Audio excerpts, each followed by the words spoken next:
বাংলাদেশের অন্তর্বর্তীকালে সরকারকে আরো ঘন্টার আলটিমেটাম দিলেন সেনাপ্রধান মিস্টার ওয়াকার। সেনাপ্রধান দেশে ফিরেছেন এবং সেনাপ্রধান এদিকে সেনাপ্রধান ডক্টর ইউনূসকে 12 ঘন্টার আলটিমেটাম দিলেন।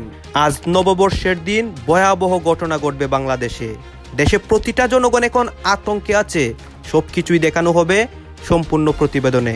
প্রিয় দেশবাসী, সবাইকে বাংলা নববর্ষ 1432-এর শুভেচ্ছা জানাচ্ছি।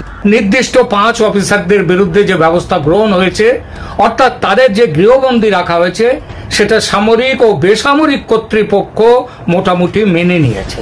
এর পেছনে সেনাপ্রধানের ভূমিকা বড় করে দেখাটা নাকি বাড়াবাড়ি। বিশ্বাস্য একটি খবর পেয়েছি, শেয়ার না করে পারলাম না। দেশে থেকে ঘুরে গিয়েছে শেখ হাসিনা, বলতে পেলেন না কাকপক্ষী হয় যে দেখেন।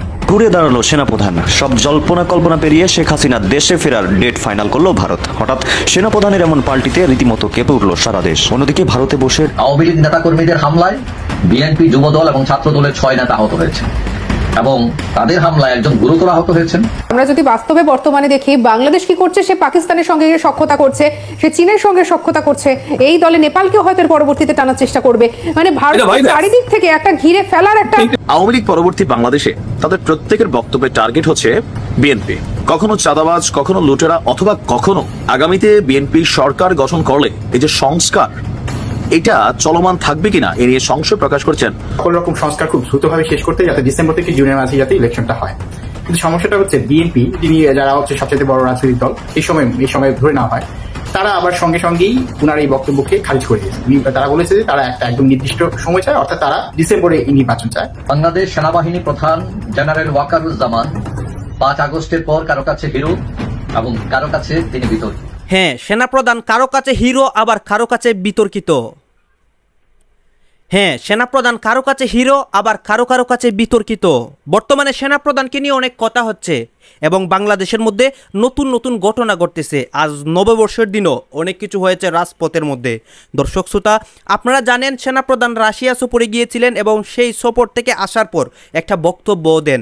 ডক্টর ইউনূস আতঙ্কে রয়েছেন। আপনারা দেখেছেন যে অনেকে ডক্টর ইউনূসের বিরুদ্ধে কথা বলতেছে, ডক্টর ইউনূস নাকি দেশ চালাতে পারছেন না। আবার অনেকে দেশের মধ্যে রাজনীতির বিষয়ে নির্বাচন চাচ্ছে এবং ডক্টর ইউনূসকে সরাসরি অনেকে আলটিমেটামও দিচ্ছে। দর্শক শ্রোতা, এই বিষয়গুলো পর্যালোচনা করার পর আমাদের কাছে যে ইম্পর্টেন্ট নিউজগুলো আসে, সেই নিউজগুলোই আপনাদেরকে এই জায়গায় এক এক করে ধারাবাহিকলি দেখাবো। আপনাদের মনে যতগুলো প্রশ্ন রয়েছে সকল প্রশ্নের উত্তর পেয়ে যাবেন এই ভিডিওগুলো দেখলে। আসুন দর্শক, আমরা আর কথা না বাড়িয়ে ভিডিওর মূল আলোচনায় চলে যাই। আমাদের বাংলাদেশের অন্তর্বর্তীকালে সরকারকে এবং আপনার জামাত শিবির, যত মানে আমাদের বাংলাদেশ যত আপনার ইসলামিক যত বড় দল আছে, সবাইকে 12 ঘন্টার আলটিমেটাম দিলেন সেনাপ্রধান মিস্টার ওয়াকার। সেনাপ্রধান মিস্টার ওয়াকার তিনি কেন সবাইকে 12 ঘন্টার আলটিমেটাম দিলেন, বিশেষ করে ডক্টর ইউনূসকে? দর্শক বন্ধুরা, আপনারা অনেকেই জানেন যে আপনার ইসরায়েল থেকে বা ডোনাল্ড ট্রাম্পকে চরমভাবে অপমান করে।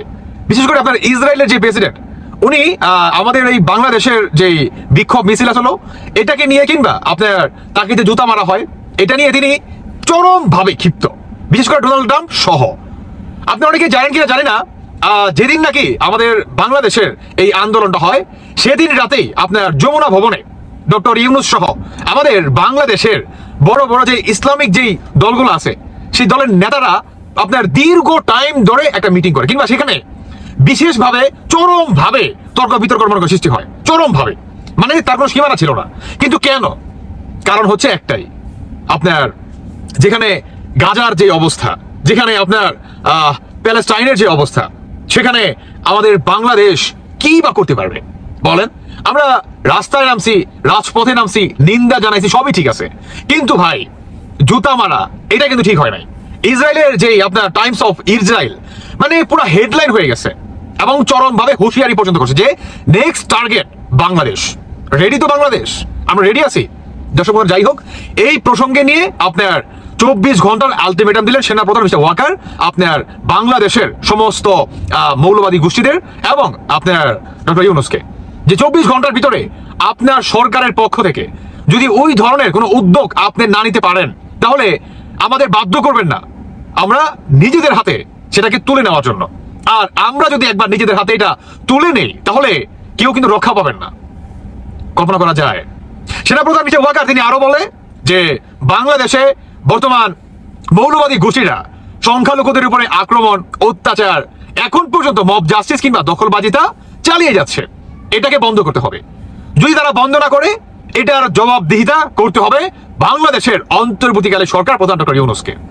অন্যদিকে আমাদের সেনাপ্রধান মিস্টার ওয়াকার তিনি আরো বলে যে আপনারা গাজাকে নিয়ে কিংবা প্যালেস্টাইন নিয়ে আপনারা প্রতিবাদ জানান, বেশ ভালো কথা, কিন্তু এমন কোনো কাজ করবেন না যেই কাজের জন্য খেসারত হিসাবে বাংলাদেশের নিরহ কোটি কোটি মানুষের প্রাণ যেতে পারে। এই ধরনের কোনো কাজ করবেন না, কিংবা এই ধরনের কোনো কাজ যদি কেউ করে তাদেরকে আমরা সাথে সাথে আইনের আওতায় নিয়ে ফেলবো। সাথে সাথে যতগুলা স্টেপ আছে বা পদক্ষেপের সমস্ত পদক্ষেপ আমরা নিয়ে ফেলবো। আমরা কোনো সরকারের মুখের দিকে তখন তাকিয়ে থাকবো না। বেশ কয়েকদিনের সফর শেষ করে, রাশিয়া ক্রোয়েশিয়া সফর শেষ করে সেনা প্রধান দেশে ফিরেছেন এবং সেনা প্রধান দেশে ফিরে আজকে বুদ্ধিস্ট ফেডারেশনের একটি অনুষ্ঠানে যোগ দিয়েছেন। সেখানে গুরুত্বপূর্ণ কথাও বলেছেন।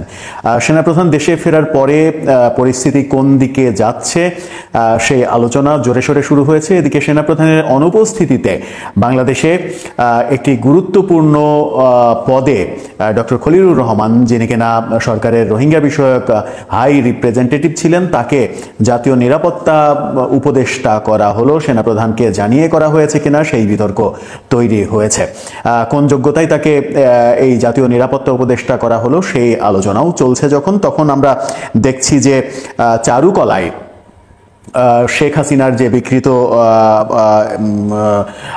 মোটিভ, সেই মোটিভ পুড়িয়ে দেওয়ার পরে সংস্কৃতি উপদেষ্টা ফারুকী ঘোষণা দিয়েছেন একদিনের মধ্যে সেটি আবার নতুন করে তৈরি করা হবে এবং রাত পোহালেই যে বাংলা নববর্ষ, সেই বাংলা নববর্ষের র্যালিতে মঙ্গল শোভাযাত্রা, যেটিকে তিনি আনন্দ শোভাযাত্রা করেছেন, সেই র্যালিতে প্রদর্শনও করা হবে, এমনটা তিনি ঘোষণা দিয়েছেন। এই বলছিলাম সেনাপ্রধানের কথা। সেনাপ্রধানের প্রসঙ্গ পরে আসি। রাত পোহালে বাংলা নববর্ষ, সেই বাংলা নববর্ষের অগ্রিম শুভেচ্ছা আপনাদেরকে।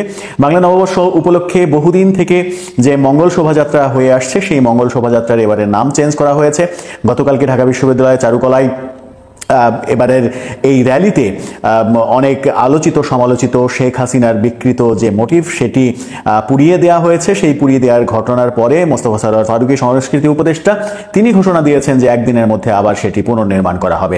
কিন্তু আমরা পুড়িয়ে দেওয়ার পরে গতকালকে ঢাকা বিশ্ববিদ্যালয়ের প্রক্টর এবং চারুকলার শিক্ষকের কাছ থেকে শুনেছিলাম যে চারুকলার পুরো টিমও যদি 24 ঘন্টাও কাজ করে তবুও এটি পুনর্নির্মাণ করতে 5 থেকে 6 দিন মিনিমাম সময় লাগবে। নিজের ব্যর্থতা ঢেকে তিনি শেখ হাসিনা স্টাইলে ভাষণ দিয়ে বেড়াচ্ছেন। শেখ হাসিনা যেমন কোনো কিছু ঘটলেই এটার জন্য বিএনপি দায়ী, জামাত দায়ী, এই কথাগুলো বলতেন, তেমনি ফারুকীও সেই একই স্টাইলে একটা ঘটনা ঘটেছে সেটার জন্য আওয়ামী লীগ দায়ী, ছাত্রলীগ দায়ী, কোনো ধরনের কোনো তদন্ত ছাড়াই তিনি দেদারসে সেই কথাগুলো বলে দিলেন। অথচ পাশেই শাহবাগ থানা, সেই শাহবাগ থানায় বলে দিলেই হতো যে এটা নিরাপত্তা বিধান করা হয়। কোনো বাহিনীতে তিনি কাজ করেননি, তার এই বিষয়ে কোনো লেখাপড়া নেই, তার এই বিষয়ে কোনো গবেষণা নেই, সেরকম একটা মানুষকে জাতীয় নিরাপত্তা উপদেষ্টা করা হলো এবং সেই সময় করা হলো যখন কিনা সেনাপ্রধান দেশের বাইরে সফরে ছিলেন। সেই কারণেই আলোচনা এসেছে যে সেনাপ্রধানকে না জানিয়েই এই ঘটনাটা ঘটানো হয়েছে। এখন তাহলে সেনাপ্রধান এবং ডক্টর খলিলুর রহমান মুখোমুখি হয়ে দাঁড়াবেন কিনা, সেটা একটা বড় প্রশ্ন। জাতীয় নিরাপত্তা উপদেষ্টা তাকে যেহেতু বানানো হয়েছে, তার মানে হচ্ছে যে তার পদ এখন সেনাপ্রধানের চাইতে অনেক বড় পদ হয়ে গেছে।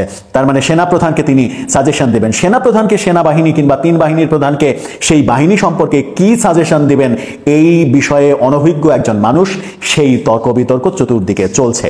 তাহলে কি যে কথাটা গোলাম মাওলা রনি সময় টেলিভিশনের টক শোতে দাবি করেছেন যে যোগ্যতা বিচার না করেই কাউকে কাউকে উপদেষ্টা হিসেবে নিয়োগ দেওয়া হয়েছে, মোস্তফা সরোয়ার ফারুকীর নাম উল্লেখ করে তিনি অযোগ্য হিসেবে বলেছেন, এবং এখন প্রশ্ন উঠছে যে জাতীয় নিরাপত্তা উপদেষ্টা হিসেবেও একজন যোগ্য লোকের আসা উচিত, যেখানে ডক্টর খলিলুর রহমানের এই নিয়োগটা কোনোভাবেই প্রশংসনীয় উদ্যোগ হতে পারে না। একজন কর্নেল, একজন লেফটেন্যান্ট কর্নেল এবং একজন মেজর, মোট 5 জন আর্মি অফিসার গৃহবন্দী হয়ে ঢাকা ক্যান্টনমেন্টে আছেন সেই 5 এপ্রিল রাত থেকে। 5 এপ্রিল মানে যেদিন সকালে, তার পরদিন সকালে 6 তারিখে আমাদের বাংলাদেশের যিনি সেনাপ্রধান ওয়াকারুজ্জামান তিনি রাশিয়া সফরে বেরিয়েছিলেন, যেদিন সকালে ঠিক তার আগের দিন রাত থেকে তারা এই 5 জন অফিসার বাংলাদেশ সেনাবাহিনীর তারা গৃহবন্দী হয়ে ঢাকা ক্যান্টনমেন্টে আছেন। এই খবরটি প্রকাশ্যে নিয়ে আসে বাংলাদেশের কোনো সংবাদ মাধ্যম নয়। এই খবরটি প্রকাশ্যে নিয়ে আসে ভারতের সামান্য কয়েকটি গণমাধ্যম, যার মধ্যে অন্যতম ছিল আমার এই চ্যানেল ক্যালকাটা ডায়ালগস। গতকাল এই বিষয়ে প্রতিবেদন আমার এই ইউটিউব চ্যানেলে দিয়েছিলাম। শুধু খবরটি দেয়া নয়, যারা গ্রেপ্তার হয়েছেন তাদের নাম ও পদমর্যাদা এবং কোন অভিযোগে তারা গৃহবন্দী, কি অভিযোগ ছিল তাদের বিরুদ্ধে সেসবও বলেছিলাম যে সেনার ভেতরে তারা মানে যারা অভিযুক্তরা প্রধানমন্ত্রী শেখ হাসিনা ও তার দলের সপক্ষে এমন কিছু কাজ করেছিলেন, শুধু দল নয় তার সরকারের সপক্ষে এমন কিছু কাজ করেছিলেন যা বর্তমান অন্তর্বর্তী সরকারের প্রবল বিরোধিতার শামিল। সেই কারণেই তারা গ্রেপ্তার হয়েছেন এবং এই গ্রেপ্তারির অনুমতি দিয়েছিলেন স্বয়ং সেনাপ্রধান ওয়াকার উজ্জামান। মস্কো যাওয়ার আগে তাদের বিরুদ্ধে ব্যবস্থা গ্রহণের নির্দেশনামায় স্বাক্ষর করে তারপর সেনাপ্রধান দেশ ছেড়েছেন। আমাদের খবরের সত্যতা নিয়ে প্রবল প্রশ্ন তুলেছিল বাংলাদেশের মিডিয়া। ভারতীয় মিডিয়ার অপপ্রচার তুঙ্গে এটাই ছিল বাংলাদেশি মিডিয়ার অভিযোগ। পরে অবশ্য অনেকেই রীতিমতো ঢোক গিলে মানতে বাধ্য হয়েছেন যে আমাদের দেয়া সংবাদ মিথ্যা ছিল না, কারণ আমরা এই সমস্ত কিছু, কারা গ্রেপ্তার হয়েছেন, কখন হয়েছেন এবং কিভাবে কোথায় গৃহবন্দী অবস্থায় আছেন, তাদের বিরুদ্ধে কি অভিযোগ, তাদের নাম, তাদের পদমর্যাদা সব আমি বলেছি আমার আগের ভিডিওতে, ঠিক আগের ভিডিওটিতে।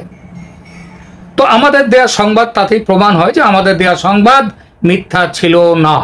তবে এই ব্যাপারটা আদৌ গুরুতর কিছু নয়, সামান্য শৃঙ্খলা ভঙ্গজনিত অপরাধগোচের কিছু ব্যাপার, তাই কোর্ট মার্শাল হবে, এটাই তাদের বক্তব্য, এটাই বাংলাদেশি মিডিয়ার বক্তব্য ছিল। আমার প্রতিবেদনটা বেরোবার পর বাংলাদেশের সামাজিক মাধ্যম এক সুরে বলেছিল যে তিলকে তাল করা হয়েছে। কিন্তু যে প্রশ্নগুলো আমি তুলেছিলাম বিষয়টি নিয়ে, তার গ্রহণযোগ্য কোনো ব্যাখ্যা কেউ কিন্তু দিতে পারেননি। প্রথমত, নির্দিষ্ট 5 অফিসারদের বিরুদ্ধে যে ব্যবস্থা গ্রহণ হয়েছে, অর্থাৎ তাদের যে গৃহবন্দী রাখা হয়েছে, সেটা সামরিক ও বেসামরিক কর্তৃপক্ষ মোটামুটি মেনে নিয়েছে। এই অফিসাররা যে সেনাবাহিনীর মধ্যে মতাদর্শগত বিচারে আওয়ামী লীগপন্থী, সেটা নিয়েও কোনো প্রশ্ন কেউ তুলতে পারেননি। তাদের বিরুদ্ধে যে অভিযোগ তোলা হয়েছিল সেগুলোও যে অমূলক, একথাও বলছে না কেউ। বাংলা একটা কবিতার লাইন ছিল, দিনে দিনে বাড়িতেছে দেনা, শুধিতে হইবে ঋণ। তো আমাদের ভিডিওর আজকের প্রথম লাইনটা আমরা এই কথাটা এই কারণে বললাম যে জাতীয় নাগরিক পার্টির যিনি প্রধান আছেন এবং যারা তাদের দ্বিতীয় তৃতীয় ধাপের বিভিন্ন সারির নেতারা আছেন, আওয়ামী লীগ পরবর্তী বাংলাদেশে তাদের প্রত্যেকের বক্তব্যের টার্গেট হচ্ছে বিএনপি। কখনো চাঁদাবাজ, কখনো লুটেরা, অথবা কখনো আগামীতে বিএনপি সরকার গঠন করলে এই যে সংস্কার, এটা চলমান থাকবে কিনা এ নিয়ে সংশয় প্রকাশ করেছেন দলটির প্রথম সারির নেতারা। লম্বা একটু সময় পর জনাব তারেক রহমান আজকে যেই ভাষায় কথা বলেছেন, হ্যাঁ, থাকে না যে ঠান্ডা মানুষ গোসা হইলে বোঝা যায়, তবে তারেক রহমান তো আর ওই যে ধরেন সার্জিস অথবা হাসনাদদের মতন অথবা ইনকিলাবিন, আমার এই কথাটা খুব হাসতে আসে, বাদ দেন, নাহিদের মতো, উনি তো এই ভাষায় কথা বলবেন না, উনি খুবই ঠান্ডা মাথায় কথা বলেন। তো কথাগুলোর শুরুটা কই থেকে আসছে যে সংস্কার আগে নির্বাচন পরে যারা এই কথা বলছেন তাদের সমালোচনা করে তিনি বলছেন বিএনপি সংস্কার করবে কিনা, সেই সন্দেহ সংশয়ের কথা যারা বলছেন তাদের সেই সংশয় নাকচ করে দিয়েছেন তিনি। তিনি বলছেন যে তারাই তো নির্বাচনের প্রার্থী হিসাবে ঘোষণা দিচ্ছে। আমরা কাকে দেখছি? সার্জিস, তারপর হচ্ছে যে কান্না মাসুদ ওরফে মাসুদ তুমি ভালো হয়ে যাও, হান্নান মাসুদ, অনেক নাম অর্জন করেছে ছেলেটা, বিভিন্নভাবে তেজি ছেলে। তো আরো অনেকে আছেন তারা যারা এরকম নিজেদেরকে ঈদের আগে আমরা দেখছি নির্বাচনে কেউ গাড়ির বহর, কেউ টমটমের বহর, কেউ তারপর হচ্ছে কি আরো যারা নিয়ে গেছে, হ্যাঁ আমি নাম জানি না, যাই হোক। তারেক রহমান বলছেন যে বড় বড় জায়গায় বসে, এয়ার কন্ডিশনের ভেতরে বসে, বড় বড় দামি অফিসে বসে যারা সংস্কারের কথা বলছেন, আজকে যারা বলছেন এরা সবাই সুবিধাপ্রাপ্ত হয়, অর্থাৎ সরকার তাদের গাড়ি দিচ্ছে, তাদেরকে বেতন বোনাস ভাতা দিচ্ছে, তারপরও মানে তার উপর বসে তারা সংস্কারের কথা বলছে। দর্শক, এই মুহূর্তে গতকালকে 31 দফা রাষ্ট্র কাঠামো মেরামতের রূপরেখা এবং নাগরিক ভাবনা একটা প্রোগ্রাম ছিল, সেখানে তিনি বলছিলেন যে যারা আগামী জাতীয় সংসদ নির্বাচন সংস্কারের পরে হওয়ার কথা বলছেন তারাই এখন প্রার্থী ঘোষণা করেছেন। আর তার বক্তব্য সংস্কার কোনো ব্র্যাকেট বন্দি কোনো বিষয় নয়, যে এতটুকু আসলে মানে প্রধান উপদেষ্টা যে বলছেন ছোট সংস্কার বা বড় সংস্কার দুইটা প্যাকেজ যেটা নিয়ে আসছেন, ওই কথাটাকে তিনি বোঝাচ্ছেন হয়তোবা যে এতটুকু হয়ে গেল। এটা একটা চলমান প্রক্রিয়া, যেহেতু আমরা বিশ্বাস করি সেই জন্যই আমরা বলি যে নির্বাচন এবং সংস্কার একটি চলমান প্রক্রিয়া। সংস্কার চলতে থাকবে, কিন্তু নির্বাচন হতে হবে নির্বাচনের সময়ে। তিনি জনগণের উদ্দেশ্যে একটা প্রশ্ন রেখেছেন। সকলের কাছে আমি একটা প্রশ্ন রাখতে চাই, যারা বলছেন আগে সংস্কার পরে নির্বাচন, তাদের ক্ষেত্রে আমরা কি দেখছি? মুখে বলছেন পরে নির্বাচন, কিন্তু তারা তো দেখি ঠিকই বিভিন্ন জায়গায় নিজেদের আমরা এখানে দেখতে পাচ্ছি অনেক কথা হচ্ছে, দেশের বিভিন্ন অবস্থা, বিশেষ করে সেনাপ্রধানের বিষয়ে অনেক কথা হচ্ছে এবং দেশের রাজনৈতিক প্রেক্ষাপট নিয়ে অনেক কথা হচ্ছে। এই রাজনৈতিক প্রেক্ষাপটের বিষয়গুলো এবং তাদের বক্তব্যগুলো দেখে আমরা কিন্তু অনেক কিছু বুঝতে পেরেছি। দর্শক শ্রোতা, অনেকে আমাদের দেশের বর্তমান সরকার বলেন, আমাদের দেশের যারা আমাদের দেশের জন্য কষ্ট করেছে তাদেরকে বিভ্রান্তিকর তথ্য তাদের বিষয়ে দিয়ে তাদেরকে অনেক হয়রানির শিকার করতেছে। সেই